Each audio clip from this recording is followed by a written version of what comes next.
Hi guys, I hope you are doing well and thanks to join us on this video. How you can see, I'm at home just my son and myself, and on my desk I have this Musical Fidelity power amplifier model FX, which belonged to Vishal, and there is a little story behind this amplifier. So practically Vishal bring it here because he told me that he found this one on a shed. It was full of dust, moisture, dirty, and he took it at home and he powered it on and it was working, but the sound was not that much great. So he started cleaning the boards and he changed all the capacitors. He put also new paste, thermal paste to the MOSFETs, and then when he put it back and he powered it on, and he told me that he saw a spark somewhere in this amplifier. And because he don't have any more patience to investigate, to understand what happened, and I believe he did that one because I have a good friend, and that friend I am Tony with Symbol Tech YouTube channel, that can fix this job for him. So let's get closer to my working bench and start investigate what happened to this amplifier.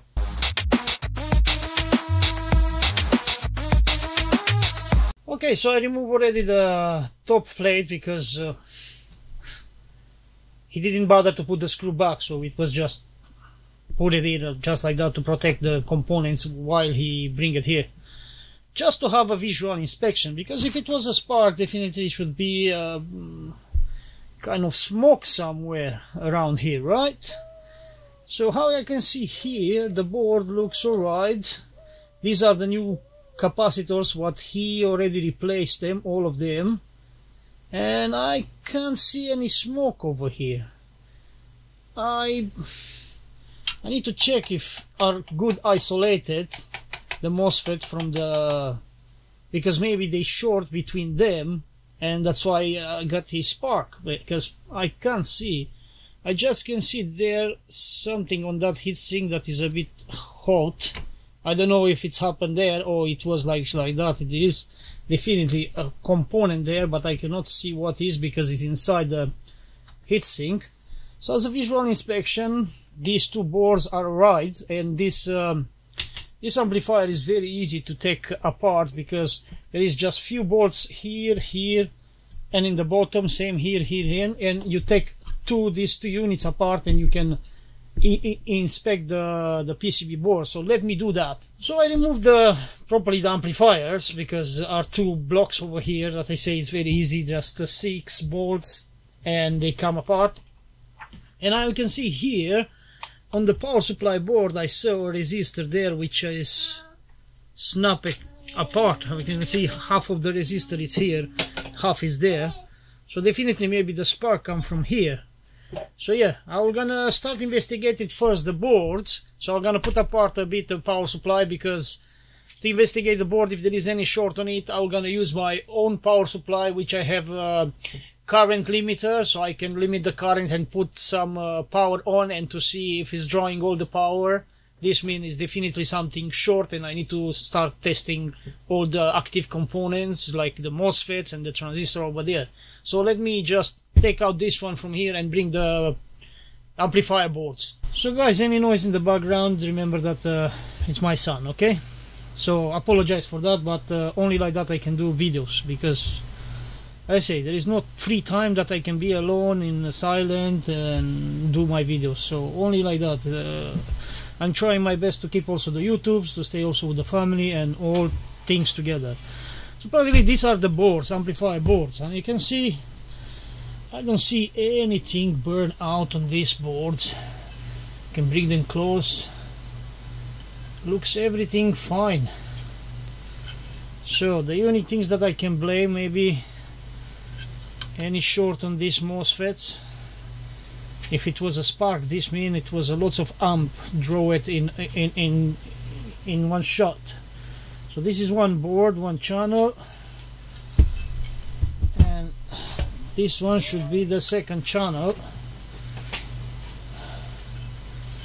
So as I say, I'm gonna start with one board only. I'm gonna power on my power supply because I can limit the current, and I can try to see how many amps drawing, and if it's drawing too many amps, this means something in short and I can start taking out this power transistor and start testing them to measure if I'm okay, and then we're gonna start from there. So I have my negative, 0 and positive.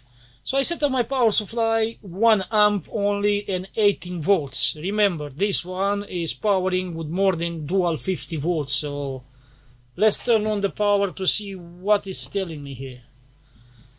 So I can see we have 300 milliamps drawing power. So for me it looks alright with 18 volts. So there is nothing more than that. And let me do quick to see if I have voltage on the output. So in the output I don't have any voltage, so this means this channel maybe is working. So let me hook up a speaker and see what it's doing. So we saw that there is no any DC voltage on the output. It saves to connect the speaker, so I can see I already hook up a speaker, and here should be the input. So if I touch, should hear some noise. So this channel working perfectly. I need to find the manual, service manual, to understand in how many millivolts should be biased, because for now at 18 volts dual rail, so minus 18 plus positive 18, I'm drawing 24 milliamps per rail. So here I have 25 milliamps and here I have 25 milliamps drawing current per rail. So let me also ramp up the voltage to 45 volts to see what it's doing. So I ramp up the voltage off camera and I turn it on, and looks like something happened. We're starting getting hot, these resistors. And now I put back to 18 volts 1 amp, and if I turn on, it's drawing all the power, and now we have voltage on the output. So I need to check those one definitely. So I'm gonna take them out and I'm gonna do a check on those MOSFET to see what's going on. So I take out the MOSFETs from the PCB board and let's see what they say. So according with the tester, this one is okay. This one is a good one and is a PN channel MOSFET. Let's have a look the next one.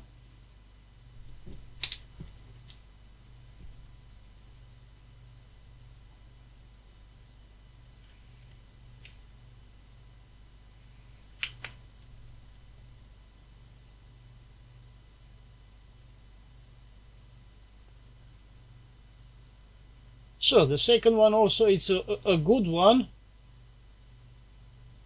My camera wants to focus. It's a good one, and this one is a PN channel MOSFET.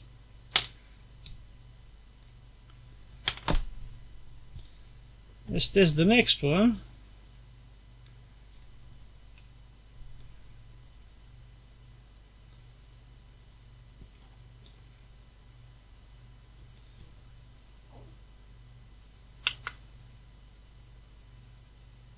And I focus.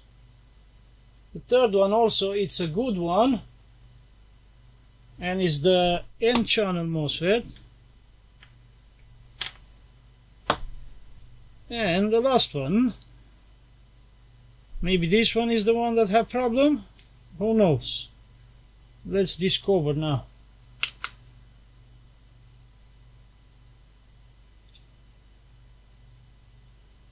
No, also this one looks alright. So it's an N-channel MOSFET as well.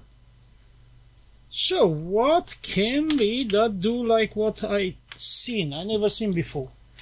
I know it always, if there is any voltage on the output, definitely the power transistor are shorted and let the voltage come through to the output. And whatever I see now, and then because also when I put the high voltage, 45 volts, I saw this resistor coming hot. This means also these one are the resistor from the MOSFETs, and if they get hot because there is a MOSFET in short, but looks like they are not short, so let me put them back and see what's going on. So I think I figured out what was the problem. So the mica that he was used are very thin and I think are not mica, and this one has also a crack in the middle and was measuring with the ohm meter was giving me like 50 ohm between heatsink and the MOSFET, so they was not electrical isolated properly. And maybe also the paste that he used, the thermal paste, is the one for the computers, and maybe that one is a bit electrical conductive. I don't know. But now are properly isolated. Let's do a test to make sure that is how I say, because with those ones it was giving me like 50 ohms between heatsink and those ones. These ones should be, because they are tied together just with one resistor, so those two, they need to sound together the same because are in parallel like these two, but through the heatsink I don't need to have. So now I'm okay. So I think I'm gonna connect again the wire, I'm gonna give a power, and let's see if it's working. Okay, so I set up back to 1 amp and 18 volts. Let's have a look. Looks like now the bias, I didn't touch the bias, it's the same how it was before, and it's drawing only 0.06 milliamps. Let's double check the output for any voltage. So ground and speaker, and there is none any voltage, so it's safe to connect the speaker. So let's connect the speaker now.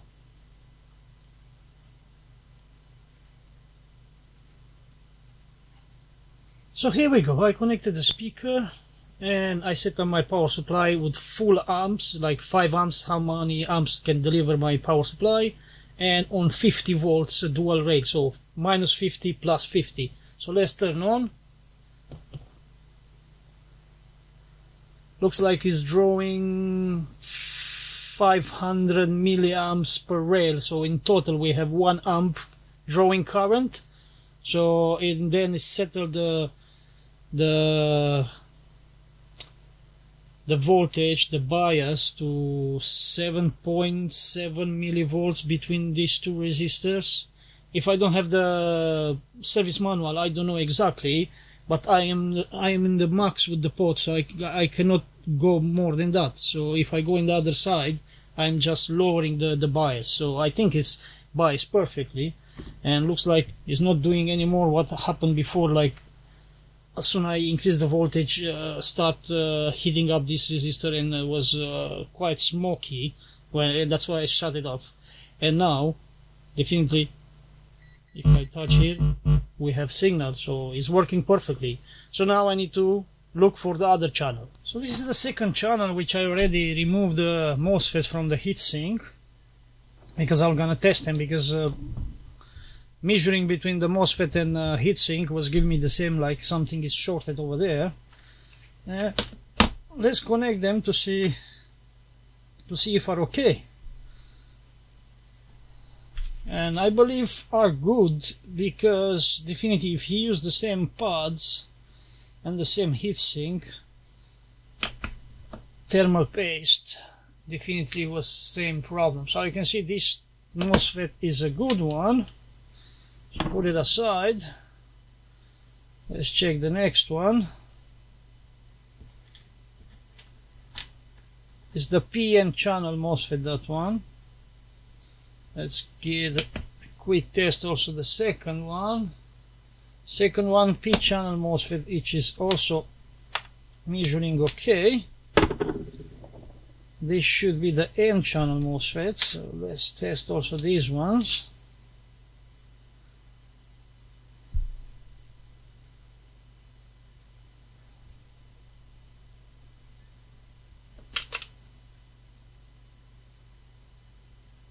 N channel MOSFET okay, and just the last one.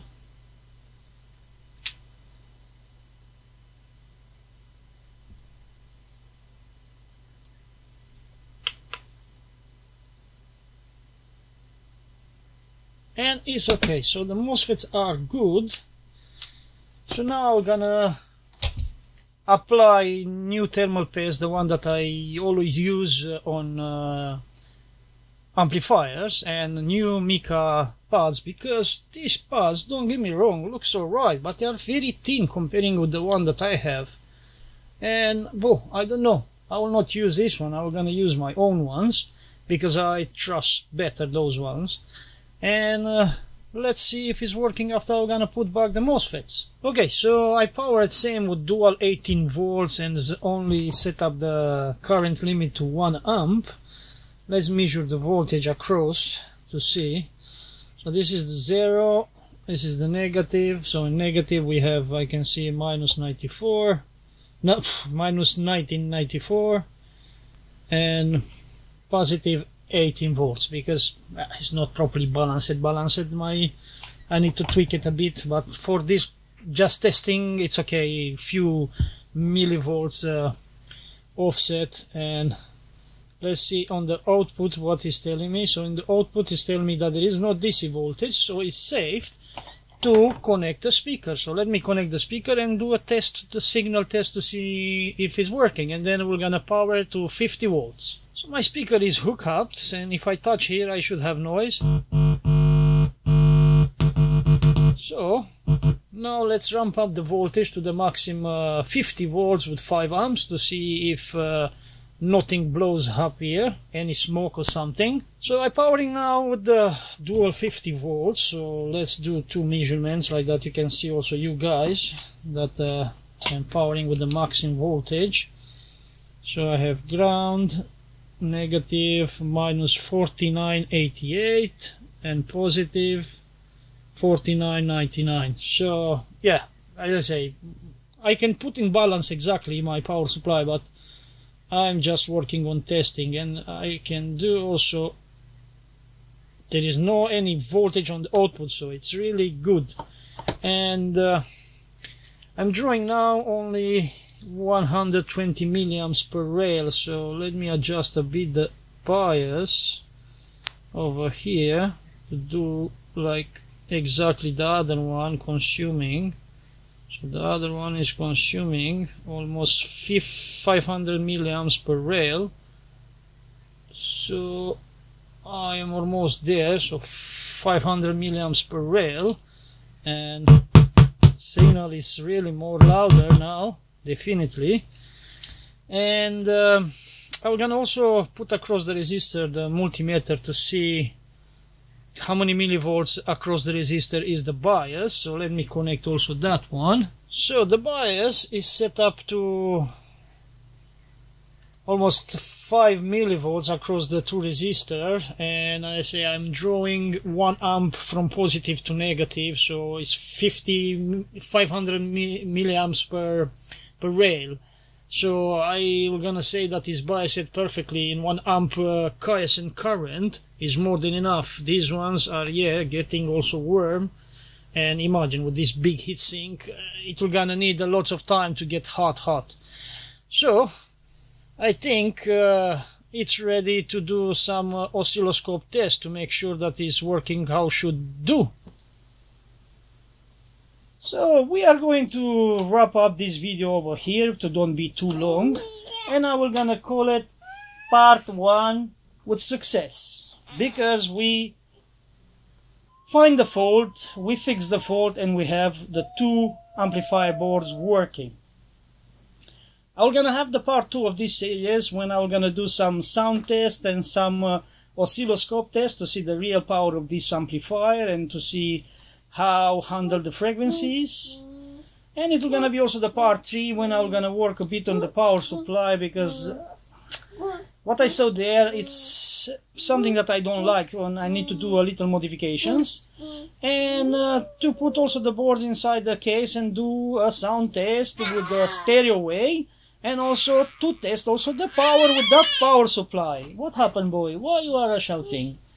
Just a second, let's finish the video and then we play together, okay? So what we learned so far from this video? So, what happened? What's going on? Are you right? Let me give you something else.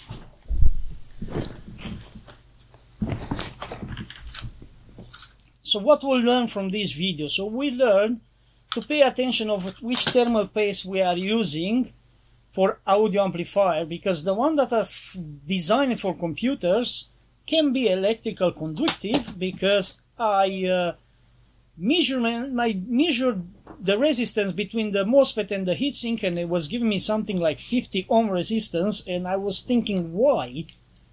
Once you use a mica isolator and you use also thermal paste to transfer the heat from the MOSFET to the heatsink, should be zero conductance electrical, like 0 ohm, nothing.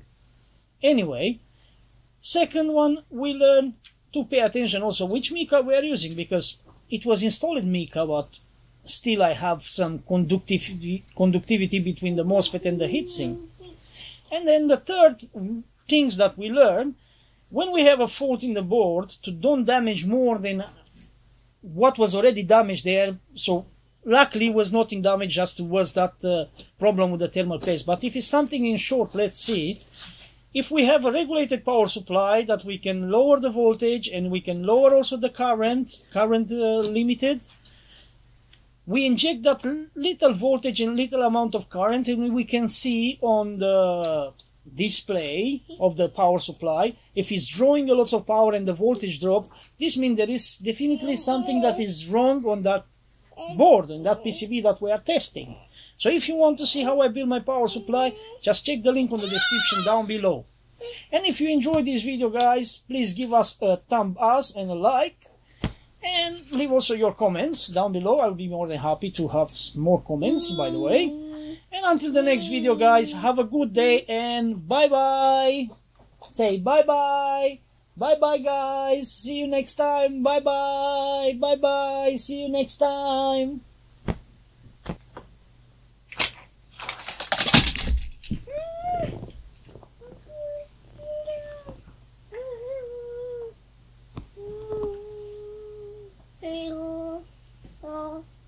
Hi guys, and I hope you are doing well.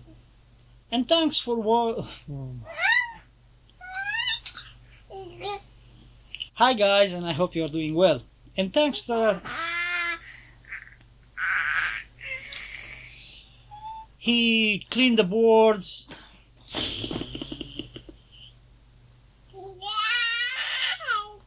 Hi guys, I hope you are doing well. And thanks to join us for this video.